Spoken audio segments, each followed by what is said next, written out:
They say thunder is the voice of angry gods, but that night, it was the voice of sorrow. The sky over the kingdom of Zuwera rumbled with a fury no one had heard in decades. Lightning danced over the rooftops of the palace like spirits trying to escape the heavens. Inside the birthing chamber, Queen Rashida screamed through clenched teeth as midwives surrounded her, their hands trembling with fear more than duty. Outside the door, King Jariel paced, his fists clenched, his royal robes drenched from the storm. The chief priest had warned him, "If the child is a girl, bury her tears, for they will burn the throne." Moments later, the scream of a newborn filled the chamber. "A girl?" whispered the head midwife. Silence followed, as if the palace itself had stopped breathing. Queen Rashida wept, not from joy but from dread. They named her Amina, meaning peace, hoping the name would defy the darkness she had been born into. But peace never came. 16 years later, Amina stood tall on the highest balcony of the palace, her scarlet veil fluttering in the wind. Her beauty had become legendary, skin like gold dust, eyes like fire rubies, and hair the color of midnight oil. But beneath the royal elegance was a restless heart. She had never been outside the palace walls. Forbidden. Why? Because the curse still lived. Every first daughter of the royal bloodline had died on her wedding night, clutching her chest, eyes wide with horror, lips uttering the same last word, "Why?" No healer could explain it. No spell could stop it. So King Jariel locked Amina away in luxury. No lovers. No freedom. No future. But fate laughs at walls. For weeks, Amina had been haunted by a dream, a man she had never seen, painting her face with trembling hands, tears streaming down his cheeks. She would wake up breathless, heart racing. Every detail stayed sharp. The paint-stained hands, his stormy eyes, the sound of waves in the distance. "Who are you?" she whispered into the night. "Why do you cry for me?" She had never met him until that morning. In the lower village, Tariq, an orphaned artist, stood before a half-finished painting. His fingers were blistered, his robes torn. He hadn't eaten in 2 days. Yet he kept painting, the same face, over and over. A girl he had never met. "Your obsession will kill you," said his friend. But Tariq shook his head. "I don't know who she is, but I see her every night.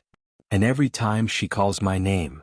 That morning he gathered the last of his coins and took his paintings to the palace market festival, hoping to sell enough to survive another day. Amina, sneaking away with her maid under a veil, walked into the crowd for the first time in her life. And across the sea of strangers, their eyes met. She froze. He dropped his brush. The world around them blurred, as if time itself had stopped breathing. She whispered, "It's you." But as soon as she touched his painting, lightning struck again. The sky turned dark. From the ancient tower, Aya Adani, the kingdom's last seer, opened her eyes wide. "They've met," she whispered. A servant gasped. "Who has?" She turned, trembling. "The cursed one, and the dreamer."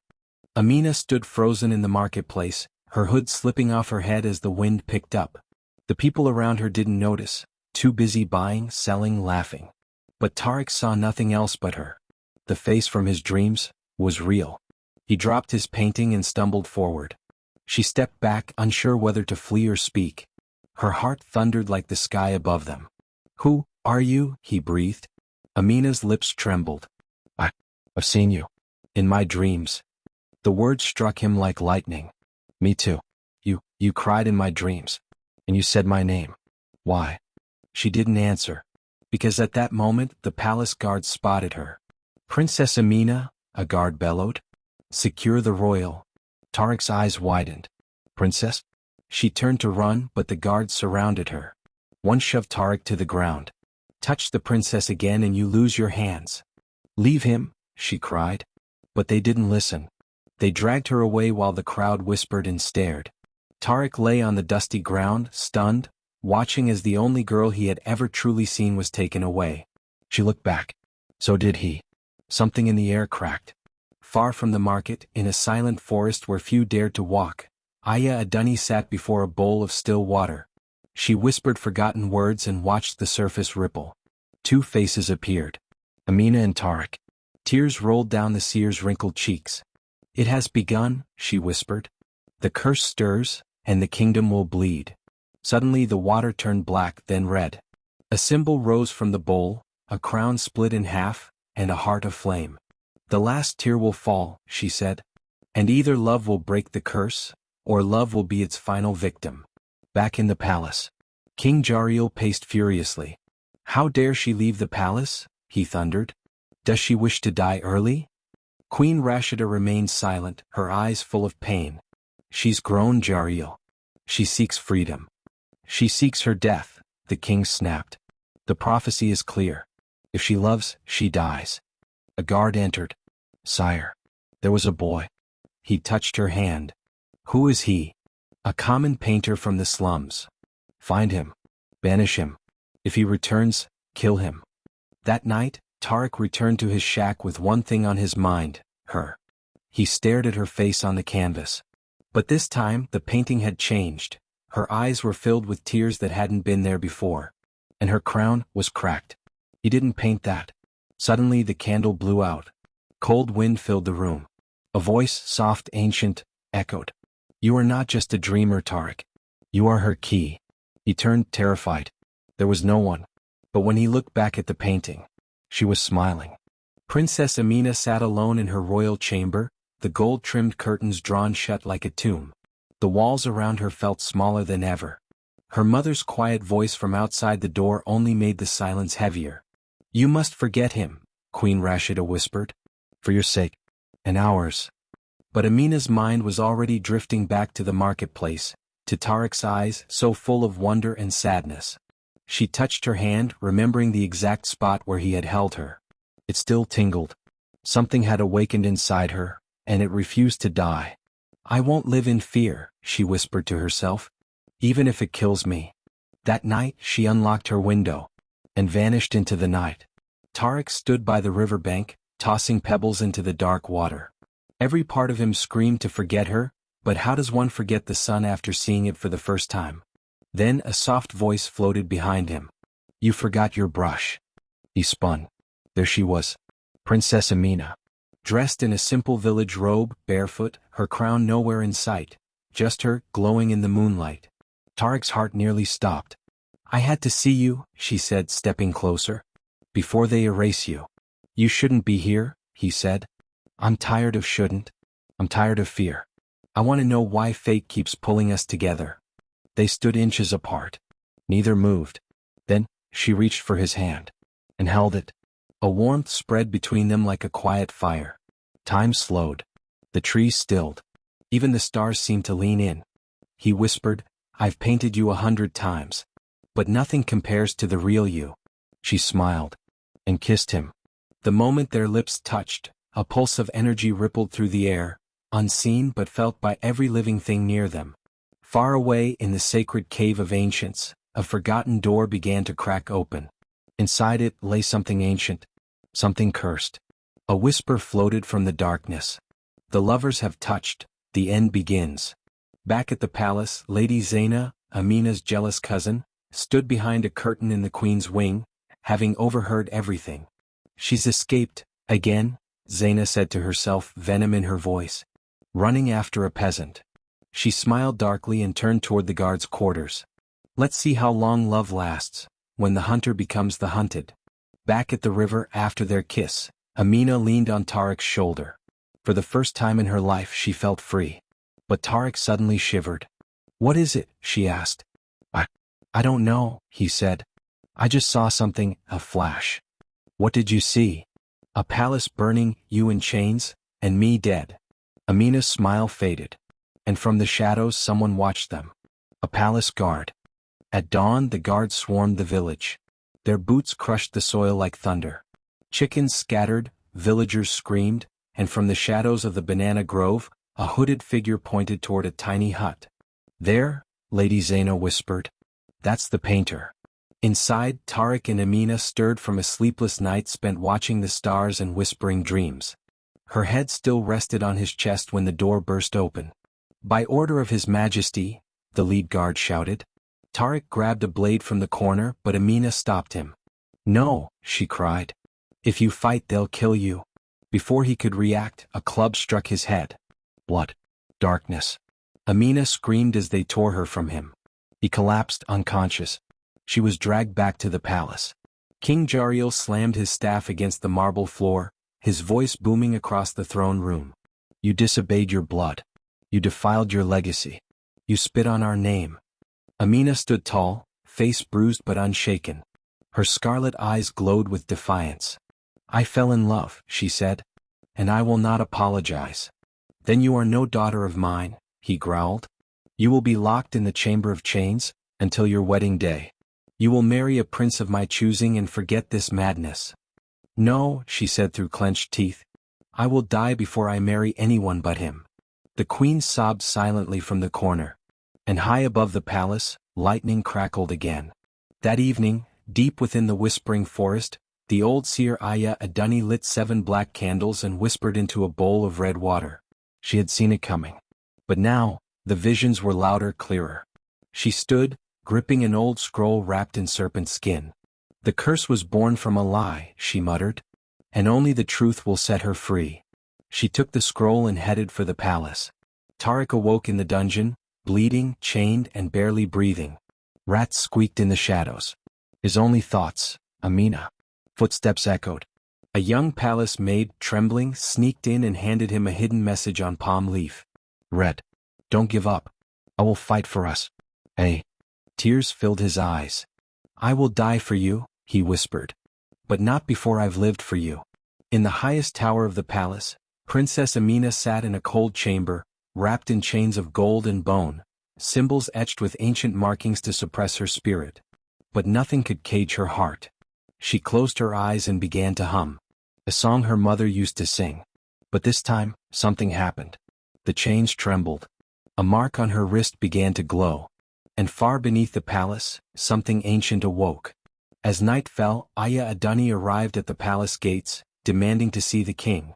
The guards laughed, until one touched her shoulder and screamed, turning to ash. She entered unharmed. I come not to fight, she said, but to end the curse your family began. She raised the scroll to the sky. The truth must be read, before the last tear falls. The king sat tall in his throne, flanked by warriors in gold armor. The royal court buzzed with whispers. The air was tense. No celebration. No music. Only dread. Into the great hall walked Aya Adani, dressed in ancient bark-cloth robes, her face marked with white ash. In her hands, the glowing serpent-skin scroll. The king frowned. You again. She didn't bow. I have come to end your curse, Jariel. The one your ancestors caused.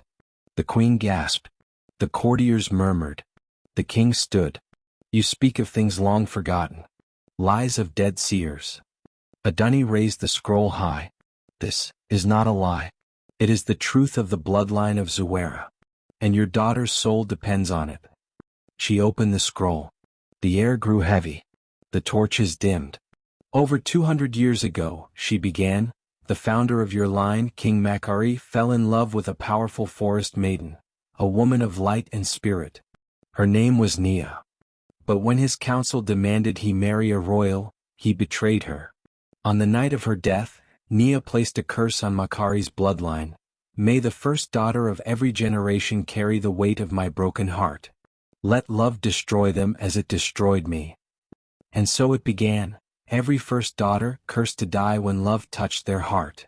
Until one is born, who chooses to love anyway. Enough of this. These are fairy tales, not law.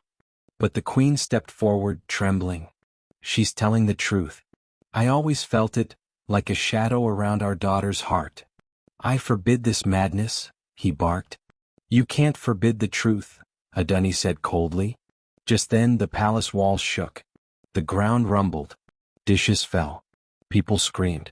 And from the tower above, a bolt of golden energy shot through the sky. Chains clattered to the floor.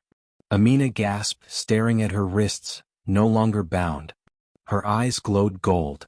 She stood and a sudden vision flashed in her mind, the story of Nia, the betrayal, the curse. She saw everything. She wasn't just the victim of a curse. She was the one meant to end it. She clutched her chest. I am the final daughter, she whispered. And love is the key. Meanwhile, deep in the dungeon, Tariq sat praying. Suddenly, a hidden tunnel in the wall lit up with fireflies. A young girl, no older than 10, appeared with a key in her hand.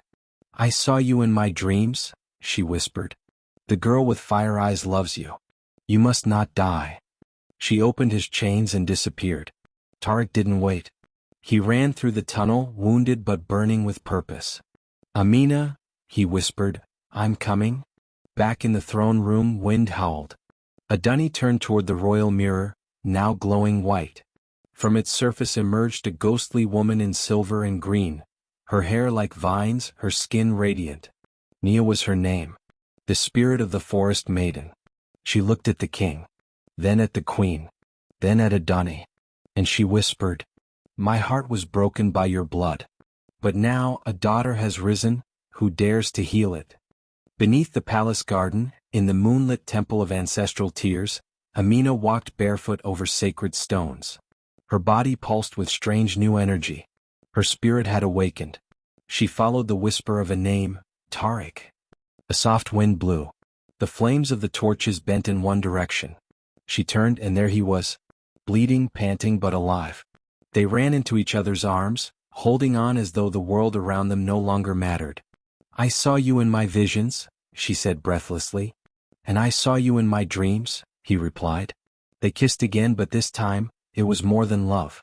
Their bodies glowed with light. The curse recoiled, like a wounded animal. But the moment was shattered by a voice from the shadows.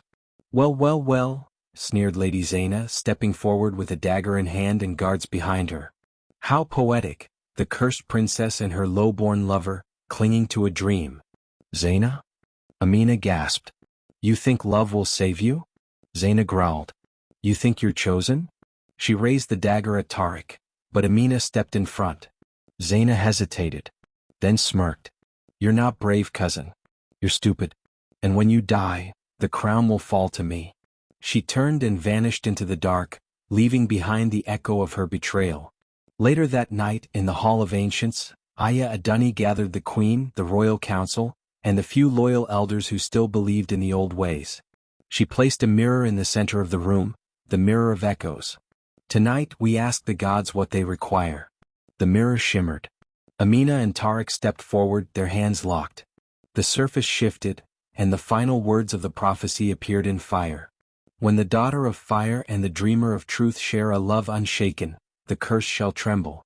But to shatter what was cast in sorrow, one must die. Only a death born of love can break the chains." Gasps filled the room. The queen wept. "No. There must be another way." Tariq tightened his grip on Amina's hand. "I would give my life for her." Amina shook her head, tears falling. "No. If anyone dies, it's me. This curse was born through my bloodline." "No," he shouted. "I won't let you." Then the spirit of Nia appeared again. "There is no freedom without sacrifice. But remember, the gods are not cruel. They offer choices." She pointed to Amina's heart. "The power has awakened in you. What you choose will shape the next 1,000 years." That night, as storm clouds gathered, Amina and Tariq sat on the rooftop of the palace. She placed his hand on her chest. "I'm scared."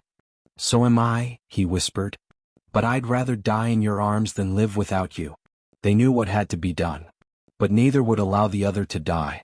So together, they planned to outsmart fate. Not with magic. Not with blades. But with the one thing curses never expect. Unity. The palace was quiet. At the break of dawn, storm clouds crawled across the sky. The sun, hidden behind gray thunderheads, refused to rise.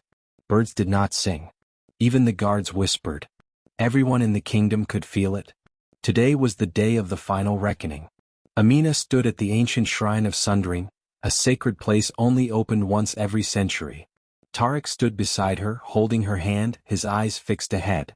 The queen, Aya Adani, and the royal guard stood back. They had come to perform the final ritual, but with a twist. Aya Adani spread chalk and blood on the stone. She lit 2 flames. One for life, one for death. Amina stepped forward and poured a vial of her royal blood into the flame of life. Tariq, with trembling hands, poured his own into the flame of death.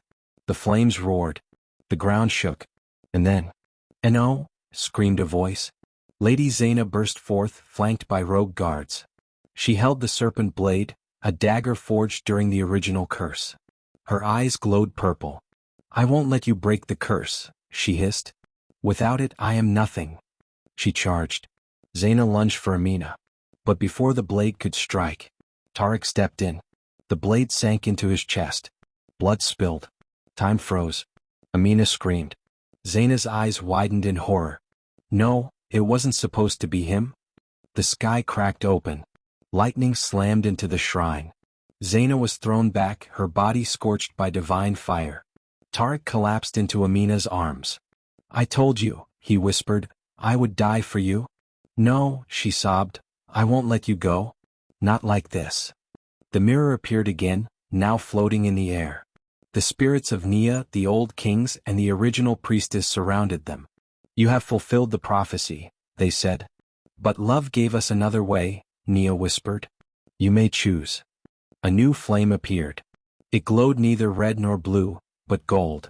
"This is the flame of binding. If you both enter it together, the curse shall be broken and your souls forever entwined.